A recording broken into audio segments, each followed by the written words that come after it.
മകരവിളക്ക് മഹോത്സവത്തിന് ഒരുങ്ങി സന്നിധാനം. നാളെയാണ് മകരവിളക്ക്. പന്തളം കൊട്ടാരത്തിൽ നിന്ന് പുറപ്പെട്ട തിരുവാഭരണ ഘോഷയാത്ര നാളെ വൈകിട്ട് സന്നിധാനത്ത് എത്തും. വൈകിട്ടാണ് പമ്പാവിളക്ക്. പമ്പയിൽ നിന്ന് ഷാനോസ് ഡേവിഡ് ചേരുന്നുണ്ട് വിവരങ്ങളുമായി. ഷാനോസ്, ഇനി മണിക്കൂറുകൾ മാത്രമേ ബാക്കിയുള്ളൂ മകരജ്യോതി ദർശനത്തിനായി. വൻ ഭക്തജന തിരക്കാണ് സന്നിധാനത്ത്. ഒരുക്കങ്ങൾ പൂർണ്ണമായി കഴിഞ്ഞിട്ടുണ്ടോ? ഇതിനോടകം തന്നെ മറ്റു വിവരങ്ങൾ. രാവിലെ മുതൽ തുടങ്ങിയ തിരക്ക് ഇപ്പോഴും തുടരുന്നു എന്നുള്ളതാണ് ഏറ്റവും വലിയ പ്രത്യേകത. നമ്മൾ നേരത്തെ റിപ്പോർട്ട് ചെയ്തതുപോലെ ഈ തിരക്ക് നിയന്ത്രിക്കാൻ വേണ്ടി പോലീസ് ഈ നീണ്ട ക്യൂവിനെ പമ്പയിൽ നിന്ന് വരുന്ന മുഴുവൻ തീർത്ഥാടകരെയും 7 സെഗ്മെന്റുകളാക്കി തിരിച്ചാണ് പമ്പ ഗണപതി കോവിലിന് സമീപത്തെ പരിശോധനാ കേന്ദ്രത്തിലേക്ക് കടത്തിവിടുന്നത്. അതായത് 7 ഘട്ടങ്ങളായി വടം കെട്ടി തിരിച്ചാണ് തീർത്ഥാടകരെ തടഞ്ഞു നിർത്തുന്നത്.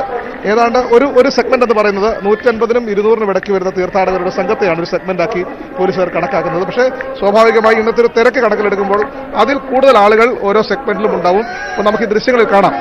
ഈ പമ്പ ഈ ത്രിവേണി ഭാഗത്ത് കണ്ണത്ത ദൂരത്തോളം തീർത്ഥാടകർ തിരക്ക് കൂട്ടി നിൽക്കുന്ന നമുക്ക് കാണാൻ കഴിയും. ഇപ്പോൾ വടം കെട്ടി തിരിച്ചു നിർത്തിയിരിക്കുകയാണ്. ഈ വടം ഇതിനു മുൻപേ കടന്നുപോയ ഒരു ഇതായിപ്പം ഷിജു എന്ന് പറയും. അതിപ്പോ ഈ വടം പോലീസുകാർ നമ്മോട് തന്നെ പറഞ്ഞിട്ട് ഈ വടം അഴിക്കാൻ പോവുകയാണ്. വലിയൊരു തിരക്ക്. കാരണം സ്വാഭാവികമായിട്ടും ഇത്രയും ആളുകൾ, ഇത്രയും തീർത്ഥാടകർ സന്നിധാനത്തേക്ക് പോകാൻ വേണ്ടി കണ്ടോ. കാരണം വലിയ തോതിലുള്ള തിരക്ക്. നമുക്കത് ദൃശ്യങ്ങളിൽ കാണാം. അവർ ഓടി കയറുകയാണ്. പരിശോധനാ കേന്ദ്രത്തിലേക്ക് ഓടി കയറി അവിടെ നിന്നാണ് സന്നിധാനത്തേക്ക് ഓരോ ആളുകളെയും കടത്തിവിടുന്നത്. ഇതൊരു സെഗ്മെന്റ്. ഇത് ഏറ്റവും മുമ്പിലായി നിൽക്കുന്ന സെഗ്മെന്റിന്റെ അവിടുത്തെ അവിടുത്തെ വടം അഴിച്ചതിന് ശേഷം കാണുന്ന കാഴ്ചയാണിത്.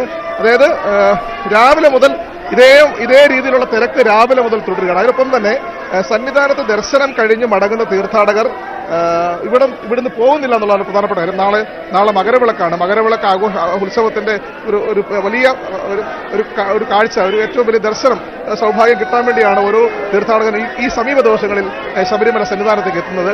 ആ തീർത്ഥാടകരൊക്കെയും ഒരു തവണ അല്ലെങ്കിൽ 2 തവണ സന്നിധാനത്തെത്തി ഇങ്ങനെ മടങ്ങിയ ശേഷം താഴെ പമ്പയിലേക്ക് വന്ന ശേഷം ഇവിടെ എങ്ങനെയെങ്കിലും ഇവിടെ ചെലവഴിച്ച് ഈ മകരവിളക്ക് ദർശിച്ചിട്ട് പോകുന്ന കാഴ്ചയാണ് സ്വാഭാവികമായിട്ടും. അത് പോലീസുകാർക്ക് അല്ലെങ്കിൽ സുരക്ഷാ ഉദ്യോഗസ്ഥർക്ക് വലിയ തോതിലുള്ള ബുദ്ധിമുട്ടുണ്ടാകുന്നുണ്ട്. കാരണം ഇപ്പോൾ ഓരോ നിമിഷവും കടന്നു വരുന്ന തീർത്ഥാടകർക്കൊപ്പം സന്നിധാനത്ത് ദർശനം പൂർത്തിയാക്കി മടങ്ങി വരുന്ന തീർത്ഥാടകർ കൂടി നിൽക്കുമ്പോൾ പമ്പയിൽ അഭൂതപൂർവമായ തിരക്ക് അനുഭവപ്പെടുന്ന സാഹചര്യമുണ്ട്. എന്നാലും ഇതൊക്കെ നിയന്ത്രിക്കാൻ പോലീസ് വലിയ തോതിലുള്ള സംവിധാനം ഒരുക്കുന്നുണ്ട്.